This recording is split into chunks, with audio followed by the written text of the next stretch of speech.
положение в Египте довольно неустойчивое. И, честно говоря, перспективы туманные, безусловно.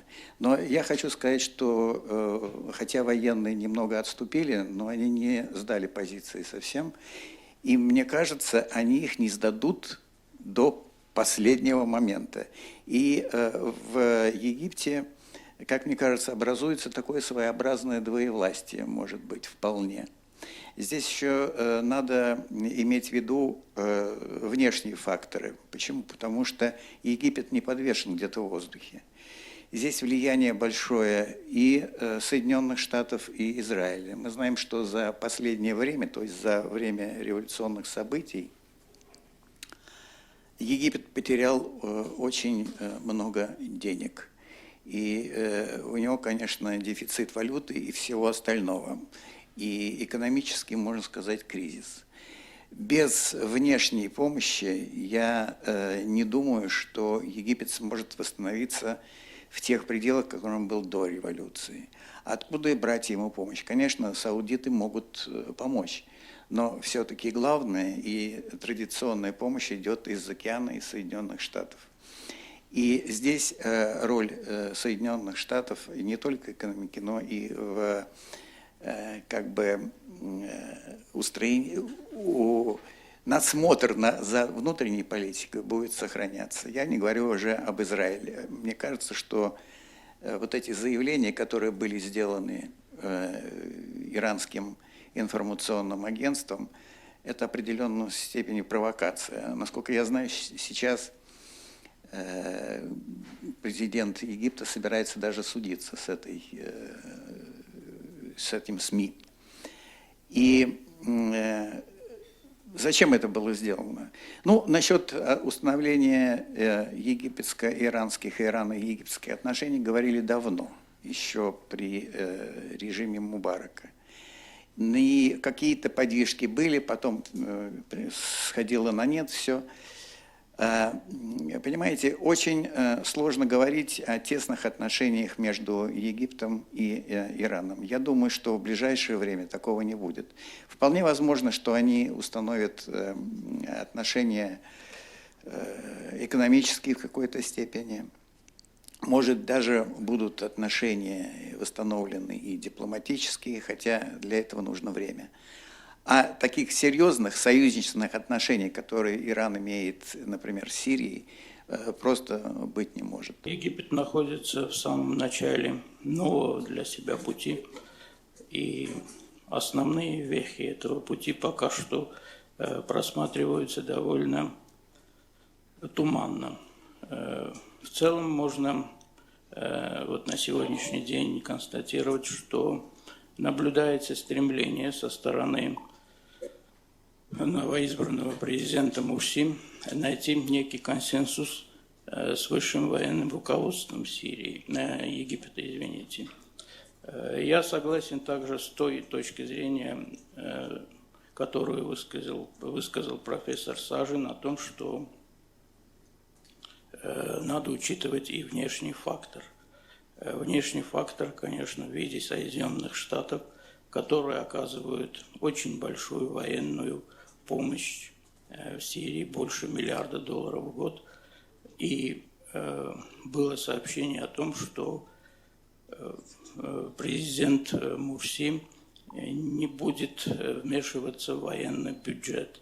То есть военные получили гарантию, что та помощь огромная, которая поступает из Соединенных Штатов и частично оседает в карманах высшего военного руководства, она будет поступать также и беспрепятственно.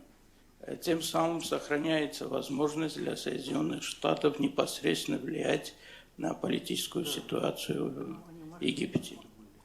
В целом можно констатировать, что Египет, я как турколог это говорю, может попытаться повторить в какой-то степени путь, который проходит Турция. Как мы видим, в Турции идет процесс постепенного перехода центра власти от военных в руки гражданского правительства. Можно предположить, что этим путем пойдет и Египет. При внесении элементов демократического выбора в исламских обществах оно привносит обязательный элемент исламизма, оно приносит элемент политического ислама, и это мы видим уже на Египте. Вот меня в этом во всем очень интересует взаимоотношения ихван, братьев мусульман и салафитов, каким образом это будет складываться в дальнейшем, не говоря уже обо всем этом и военными с одной стороны, об этом много говорилось. Однако Египет, во-первых, он, если бы говорить о нас, о сидящих здесь в Ереване, он от нас несколько дальше, он от нас через Сирию и Израиль. А во-вторых, потому что ситуация там, конечно, я бы сказал, мало спокойная, но мне кажется, что Сирия этой ситуации может позавидовать. У Сирии все еще впереди, ситуация там чрезвычайно сложная, и я боюсь, что вариантов нахождения консенсуса, попытки выработки некоторой модели, в которой могут различные стороны сирийского конфликта или сирийских конфликтов, наверное, правильно говорить, найти между собой общий язык, они почти уже невозможны. Там, очевидно, будет, может быть, по крайней мере, не очень благополучно. А Сирию трудно сравнивать даже с такой страной, как Ливия, например. Ливия тоже страна расколотая, но в результате вот всей этой демократизации она просто распалась на 3 куска и все. А в Сирии эти разделения происходят не по регионам, может, за исключением курдской части, а по каждой улице, по каждому или почти каждому поселку, по каждому городу. И вот то, что будет происходить в Сирии в случае каких-то волнений более серьезных, чем сейчас, хотя и сейчас там фактически гражданская война, что будет происходить с алавитами, а это порядка 15% населения, что будет происходить с христианами, каким образом будут развиваться события, сможет ли та сила, которая то ли формируется, то ли нет, каким-то образом управлять этим процессом. Это, опять же, очень мягко выражаясь, большие вопросы. Я не знаю, когда случится коллапс через, скажем, 20 июля после начала Рамадана или через год, но то, что власть там сильно делегитимизирована, это факт. То, что там существуют очень большие риски и опасности, это тоже для меня факт. Соответственно, тогда, когда и если это случится, не дай Боже, то, что будет в Сирии, будет очень похоже на гуманитарную катастрофу. Причем гуманитарную катастрофу не в переносном, а в прямом смысле, в первичном смысле этого слова. Для нас, для Армении, это чрезвычайно важно. Уже тысячи сирийцев, насколько я могу судить по прессе, да и по личным впечатлениям, сирийцев, в смысле сирийских граждан, этнических армян, они приезжают сюда, просят армянского гражданства. Я вычитал в прессе, что в позапрошлом году таких было 400 человек, в прошлом году 3000 человек, в этом году полгода вот прошло уже более 2, если я не ошибаюсь. Это только те, кто попросили гражданство. А есть люди, которые берут вид на жительство или просто приезжают. Уже на рынке жилья сирийский фактор начинает играть роль. То есть люди, приезжающие из Сирии, они покупают квартиры. Это все индикаторы того, что происходит там. Армянская община там, видимо, на сегодняшний день 50-60 тысяч, да, что для такой страны, как наша, очень серьезно. Это важно для нас. Второе, Сирия страна ключевая для того региона, в котором она находится. И то, что происходит в Сирии, это роль Турции в регионе, это роль Ирана в регионе. И в этом смысле Сирия страна ключевая. Это Северный Ирак, курды и все, что с курдами связано. И вот такое переформатирование как большого региона, от Туниса до Ирана, так и вот, собственно, нашего региона, близкого к нам, к нашим границам. Это имеет огромное значение для моей страны, как, впрочем, и для России. Я боюсь, что повлиять на это, ну, по крайней мере, Армении не очень возможно, но следить за этим и ну, вот пытаться адаптироваться к той реальности, которая просто может очень быстро начать меняться буквально в ближайшее время, это острая необходимость, и вот такая тревожность, она, ну, если не по публике, то по людям, которые профессионально имеют отношение к этим сюжетам, она, конечно, видна. То, что происходит в Сирии, это конфликт, война, где своими руками, где чужими руками, между двумя региональными державами, Саудовской Аравией и Ираном.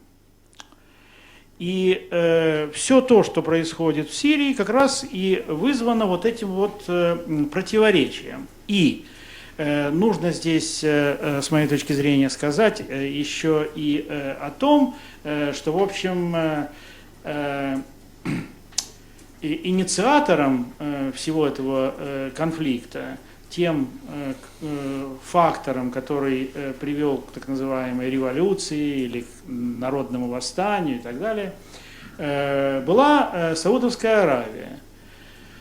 И, ну, я не говорю там Саудовская Аравия, сунниты, шииты, алавиты, здесь все прекрасно понимают. Так вот,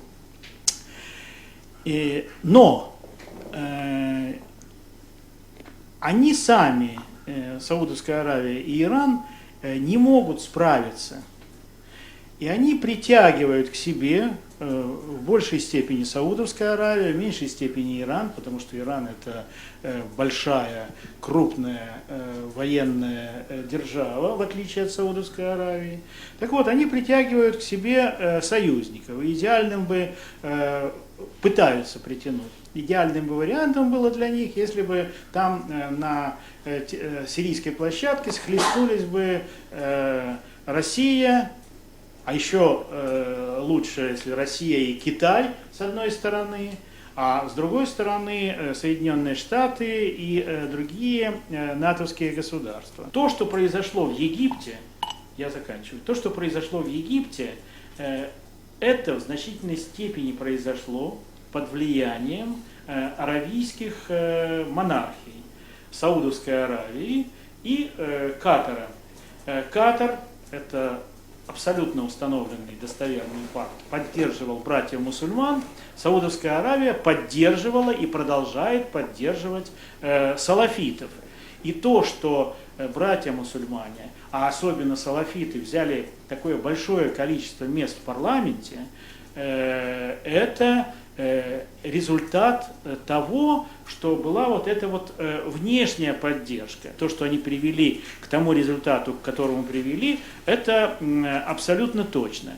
И, кстати сказать, Саудовская Аравия готова оказывать Египту помощь значительно большую, чем американская, но, естественно, на определенных условиях. Вот они сейчас смотрят на то, что происходит в Египте, влияют каким-то образом на то, что происходит в Египте, но денег в полном объеме пока не дают.